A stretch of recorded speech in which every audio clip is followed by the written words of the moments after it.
I'm going to show you how to build a social circle from scratch if you are an Asian guy. My name is Giovanni. Not too long ago, I was a lonely Asian kid. I just graduated from college. I had kind of a small alumni group of friends, but I didn't know anybody in a big city. I was living in New York, and I just felt very alone and very, very lost. And I was kind of sad and resentful that I had lost all my college friends. I was now out in the real world, and I just didn't have those social structures anymore supporting me, and I didn't know how to make friends. This began my long journey of mastering my social skills and learning how to develop these friendships and social circles from scratch. Let's get into it, because these techniques, you may want to take some notes, are really going to help you completely develop a new social circle. They've been tested many, many times by myself, and I've taught them to other clients. This first technique I learned from one of my mentors in management consulting. Whenever I move to a new city or a new company, I always ask my existing circle for 2 connections. And the way I ask it is this: hey, I'm gonna be moving to LA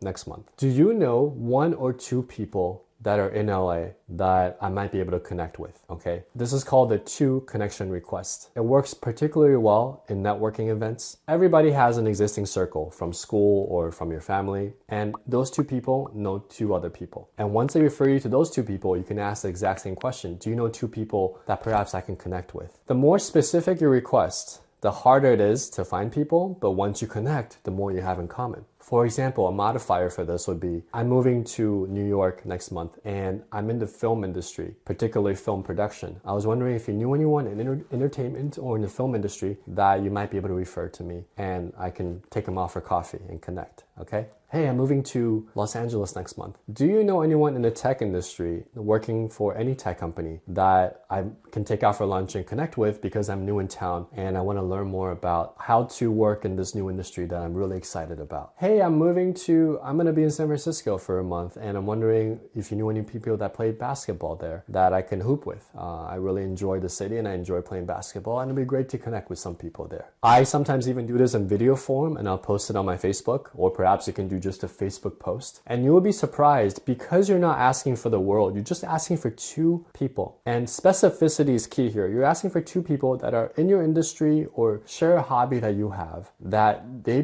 might be able to connect you with. You're leveraging the power of the 6 degrees of separation. And believe it or not, a lot of the times, I at least make 1 or 2 genuine friends from people that I already trust and know in any new city that I'm visiting or moving to. The second tactic is, there are a lot of Facebook groups where you can actually seek out people that share similar interests. In particular for me, I look at salsa groups. There's a Tony Robbins Facebook group. Any self-development group I really enjoy, because I'm personally into that subject. Sometimes I'll join groups at board game nights, because I personally love playing board games, and I've made a lot of friends through that. Another group I join is the FIRE group, which is people that want to retire early and save up a lot of money. I find them financially responsible, and they're usually, not always, but usually pretty smart when it comes to looking at the world and figuring out their finances. You want to find Facebook groups that you personally enjoy, that you share a subject or hobby with. The third tactic is dating apps. Believe it or not, I optimize my dating apps, and then I go on Bumble BFF, or perhaps I even go on a date. But I'm always flexible. If the date doesn't work out, if we don't have chemistry, I always make it a point to tell the girl I'm open to being friends, because I'm new in the city, or I'm just looking to expand my social circle. A lot of my female friends, believe it or not, more than probably at least a third, came from initial dates online that didn't go anywhere. She didn't feel it, or perhaps I didn't feel it, and they actually end up becoming really good friends. The key here is to genuinely make a follow-up effort after the first date, after you said, let's be friends, and genuinely invite her out. I call it the rule of 3. I always send 3 invitations, pressure-free. I'm not asking her, hey, do you want to come out, Tiffany? I'm sending her texts like, hey, I have an extra ticket to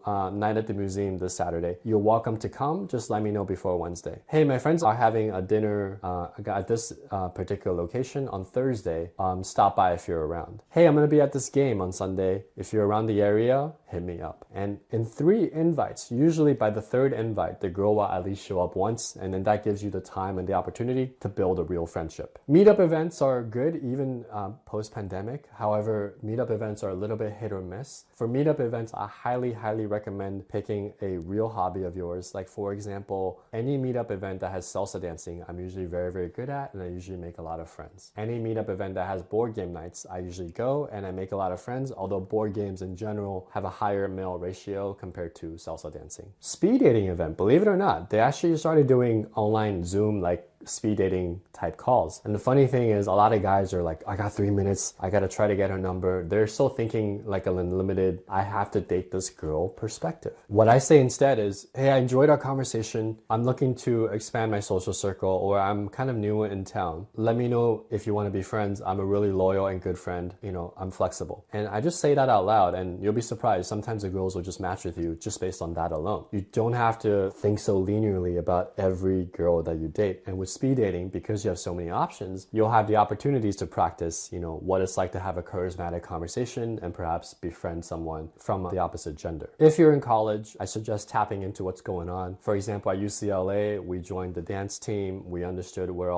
all the parties are happening. There are different Google calendars you can access. You want to be in the know in college, because in college, the value system of the social circles are based on fun and information. And if you can get access to the information to the fun parties and the fun events, that will give you a huge leg up in terms of building a social circle. After I do all these things, in addition, I also approach women that I would like to meet. Over a period of about 3 to 4 weeks, I would have built my social Rolodex up to a point where I can throw a party and I can invite 30 people, and I know at least 10 will show up. And then I start mixing and matching, and this is where things get really fun. For example, most Asian people already have an Asian circle, right? We're culturally very protective and inclusive, and we hang out with each other. I have my Asian female friends from a network group, and they'll have dim sum, and I'm like, can I bring some friends? And they're like, yeah, sure. And then I'll bring the 3 or 4 girls and one guy that I met who are from Germany, Switzerland. They might be traveling, or perhaps I met them through a different social circle, and I'll bring them to dim sum, and I'll order for them things that are not too foreign, and they'll be like, wow, Giovanni, this food is amazing. And then the Asian girls are like, oh, this is new, that's cool. And they're usually very, very nice. They're like, hey, nice to meet you. We don't usually get to meet people that are outside of Asian culture. It's nice that you came and kind of shared